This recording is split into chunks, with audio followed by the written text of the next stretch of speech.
어제 본문 말씀에 이어서 우리가 계속 서원에 대해서 묵상하고 있습니다. 어제까지는 사람을 서원할 경우, 그리고 가축을 서원할 경우, 그리고 집을 서원할 경우에 대해서 말씀하셨고, 오늘은 밭을 서원할 경우에 대해서 이제 말씀을 시작하고 있습니다. 밭을 서원할 경우는요, 두 가지 규례를 지금 말씀하고 있습니다. 첫 번째는 어떤 경우냐면 조상으로부터 물려받은, 기업으로 물려받은 밭을 그 중에서 떼어서 성별해서 하나님 앞에 서원할 경우에 대해서 어떻게 해야 되는지 알려주는데 16절부터 21절까지가 이 상황을 설명하고 있습니다. 그리고 두 번째로는 다른 사람에게서 땅을 구입해서 하나님 앞에 그 일부를 서원하는 경우입니다. 그것은 22절부터 25절에 설명이 되어져 있습니다. 먼저 우리가 16절을 함께 읽겠습니다. 16절 시작. 만일 어떤 사람이 자기 기업된 밭 얼마를 설명하여 여호와께 드리려면 마지기 수대로 내 값을 정하되 보리 한 호멜지기에는 은 50세겔로 계산할지며. 아멘. 조상으로부터 받은 땅을 하나님께 드릴 때는요, 그 값을 매길 때 밭에 농사 짓기 위해서 여러분 씨를 뿌리지 않습니까? 그 씨 뿌리는 양에 따라서 가격을 정하는 겁니다. 그러니까 땅이 넓으면은 씨를 많이 뿌리겠죠. 땅이 좁으면은 조금 뿌리겠죠. 마찬가지로 그렇게 씨를 뿌리는 양에 따라서 그 밭의 값을 정합니다. 그런데 18절을 보면 이 땅의 그 밭의 값이 변동이 있습니다. 18절을 함께 읽겠습니다. 시작. 만일 그 밭을 희년 후에 성별하여 드렸으면 제사장이 다음 희년까지 남은 연수를 따라 그 값을 계산하고 정한 값에서 그 값에 상당하게 감할 것이며. 여러분, 희년은 어떤 날입니까? 파였던 땅을, 기업으로 받았던 땅을 다시 나에게 돌려받는 날이죠. 그렇기 때문에 땅값이 희년이 가까워지면 땅값이 내려갑니다. 왜냐면은 희년이 예를 들어서 다음 주라면은 그 땅을 산다면은 일주일밖에는 못 쓰는 거잖아요. 원주인에게 돌아가니까. 그래서 땅값이 내려갈 수밖에 없습니다. 어차피 희년에는 돌려주어야 되기 때문에 그 땅값이 내려갈 수밖에 없지요. 그래서 희년이 얼마나 남았는가에 따라서 땅값이 변하게 되는 것입니다. 그리고 이 두 번째 경우에는 땅을 구입한 후에 하나님께 드리는 경우입니다. 땅을 내가 돈 주고 사서 내 것이 된 후에 하나님께 그 중에 일부를 드리는 경우, 이때는요 제사장이 희년까지 남은 횟수를 계산해서 값을 책정합니다. 그러니까 이렇게 내가 이 땅을 구입을 했는데 이것을 하나님께 드려야 되겠다 서원하면은 제사장에게 일단 가는 거예요. 그럼 제사장이 희년까지 남은 횟수를 계산해 가지고 그렇게 값을 책정하고, 그리고 희년이 되면 원래 소유자에게 그 땅이 돌아갑니다. 그래서 이 밭을 서원하는 내용 다음으로 우리가 또 지금 언급되어져 있는 또 서원은 처음 난 것을 하나님께 드리는 서원입니다. 율법에 여러분 이미 처음 난 것은 다 누구 겁니까? 하나님 것이죠. 예, 그래서 처음 난 것을 따로 서원해서 하나님께 드릴 수가 없어요. 왜? 어차피 하나님 것이기 때문에.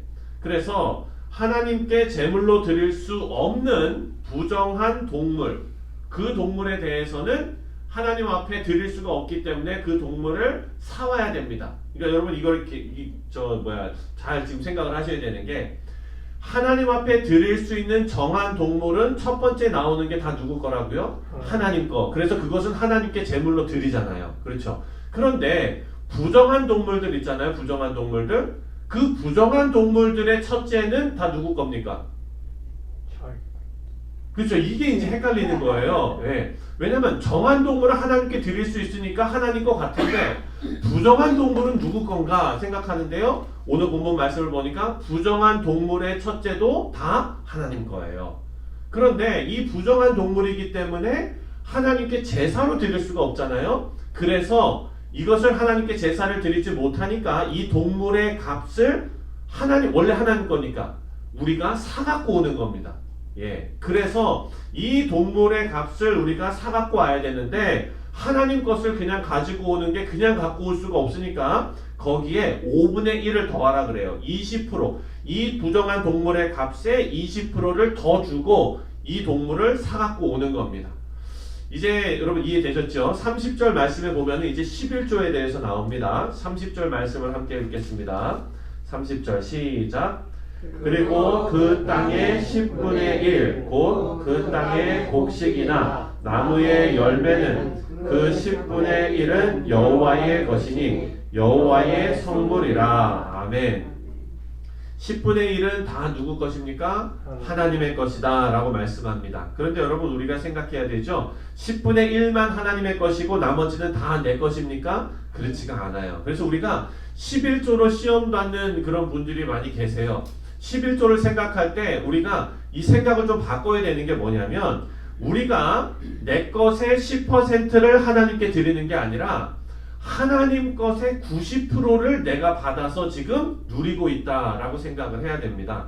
11조는 내가 받은 모든 것을 상징하는 그런 대표적인 그런 상징성을 가지고 있습니다. 그래서 10%를 하나님께 드리는 의미가 아니라 우리가 하나님의 것의 90%를 받아서 누리고 있다라는 것을 우리는 생각해야 됩니다. 우리에게 90%를 주신 하나님을 기억하면서 선한 청지기 역할을 감당해야 되는 것이죠.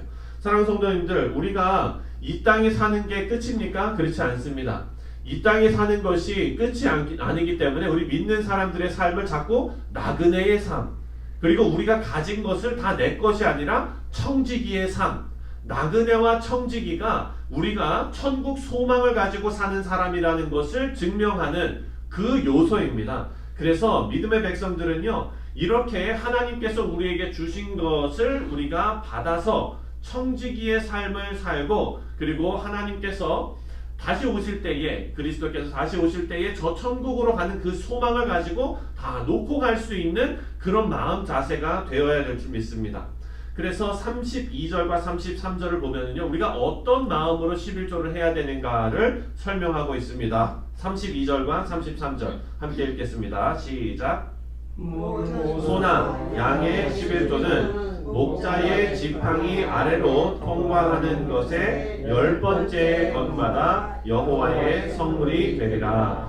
그 우열을 가리거나 바꾸거나 하지 말라. 바꾸면 둘 다 거룩하니 무르지 못하리라. 아멘. 가축을 11조로 드리는 경우 누구나 마음에 유혹이 생길 수 있을 것 같습니다. 하나님께 제일 좋은 것을 드리지 못할 망정 좋은 것을 내가 갖고 싶은 생각이 들 수가 있지요. 힘들게 벌은 월급, 여기에서 세금 떼고 뭐 떼고 하면은 남는 거 아무것도 없는데 11조를 또 떼야 된다는 것이 마음에 부담이 되는 그런 일들이 분명히 이때도 있었다는 것입니다. 그런데 그런 마음을 가지고 있는 것은 우리가 아까 이야기한 나그네의 삶, 청지기의 삶과는 거리가 있는 것이죠. 그래서 하나님께서 그런 마음을 원치 않으셔서 좋은 방법을 주셨어요. 어떤 방법이냐? 우열간 가리지 말라는 거예요. 그래서 우리 안에 있는 가축들을 쭉 줄 세워가지고 이제 밖으로 내보내는 거예요. 이 주인도 몰라요. 어떤 게 좋은 건지 어떤 게 나쁜 건지. 그래서 쭉 이렇게 나오면서 목자의 지팡이로 세는 겁니다. 이렇게 세는데 10번째 거는 좋든지 나쁘든지 무조건 떼내는 거예요. 그냥 쭉 가다 10번째 거는 떼내는 거예요. 예. 그래서 여러분 이것이 좋은 것이든 부족한 것이든 있는 그대로 그냥 하나님께 드리는 이 방법을 이스라엘 백성들에게 가르쳐주고 있습니다. 사랑하는 성도님들, 그래서 11조를 하나님께 드리는 방법에 대해서 이 말씀이 우리에게 주는 교훈은 무엇이냐? 바로 11조를 하나님께 드릴 때에 생각이 많아지는 것은 좋지 않다는 것이죠. 많으면 많은 대로, 적으면 적은 대로 그냥 목자의 지팡이 밑으로 지나가는 그대로 하나님께 드리는 겁니다. 그래서 우리 교회도 보면은 학생들이 이제 처음 이제 대학교 가기 전에 혹은 대학교에 가가지고 아르바이트를 해요. 아르바이트 하면 여러분 어떻게 됩니까? 진짜 그 내가 처음 요거 벌어가지고 정말 어찌면 어른이 생각하면은 진짜 뭐 쥐꼬리만한 뭐지만 그 아이한테는 자기 손으로 이제 처음 번 거예요. 그러면 얼마나 이게 귀하겠어요.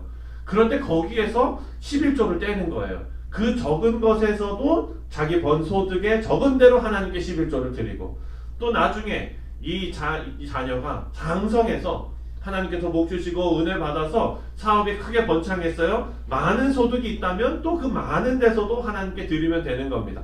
가장 중요한 것은 하나님께 10%를 내 것에서 드리는 것이 아니라 우리가 하나님께서 100% 우리에게 다 맡기셨는데, 하나님의 것을 우리에게 청지기로 맡기셨는데 90%를 우리가 받은 것이다 라고 생각하는 마음입니다. 많든지 적든지 감사함으로 드리는 것이 바로 온전한 11조이다 라는 것을 오늘 본문에서 우리에게 알려주고 있습니다. 그것이 하나님께서 원하시는 재물입니다. 우리 사랑하는 성도님들, 하나님께서 우리에게 모든 좋은 것을 다 주셨는데요, 그 중에서 특별히 하나님의 소유로 삼으신 것이 두 가지가 오늘 본문에 나와 있습니다. 첫 번째는 구약시대에 처음 태어난 것들, 그것은 무조건 다 하나님 소유입니다. 그리고 또 하나님 소유가 있습니다. 바로 11조가 하나님의 것입니다. 구약의 법이기 때문에 지금은 지키지 않아도 된다라고 생각한다면 그렇게 말씀하시는 분들 많거든요. 목사님, 솔직히 구약에 나오는 모든 법도 우리가 다 지킵니까? 아니잖아요. 근데 왜 굳이 11조만 지키라고 합니까? 이렇게 묻는 사람들이 있어요. 그렇다면 여러분, 그렇게 생각하게 된 동기가 무엇인지 자기 마음을 한번 돌아봐야 될 줄 믿습니다.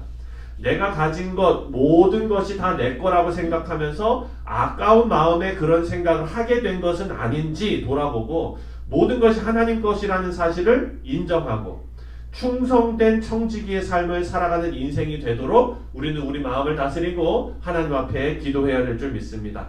우리 사랑하는 성도님들, 하나님께 인정받고 그리고 맡겨진 청지기의 삶을 거룩하게 살아내시는 우리 성도님들 다 되시기 바랍니다. 이제 레위기가 다 끝났어요. 여러분 축하드립니다. 이 어려운 레위기를 지난 3월과 8월에 거쳐서 여러분들 다 소화하셨어요. 하나님께서 이 가운데 여러분의 마음에 새겨놓은 한 단어가 있기를 바랍니다. 바로 거룩입니다. 여러분, 우리는 거룩한 자로서 하나님 앞에 서야 됩니다. 이 레위기가 우리에게 주는 가장 중요한 메시지는 거룩입니다. 거룩. 우리는 다른 사람들이다. 이것을 차별로 말씀하시는 건지 아니라 구별로 말씀하십니다. 사랑하는 성도님, 하나님께서는요, 여러분을 한 사람 한 사람 이 죄 가운데서, 세상 가운데서 구별하여 거룩해 하셨습니다. 아멘. 우리는 그것을 기억하며 이 땅에서 거룩한 주의 백성으로 살아가는데 힘써야 될 줄 믿습니다.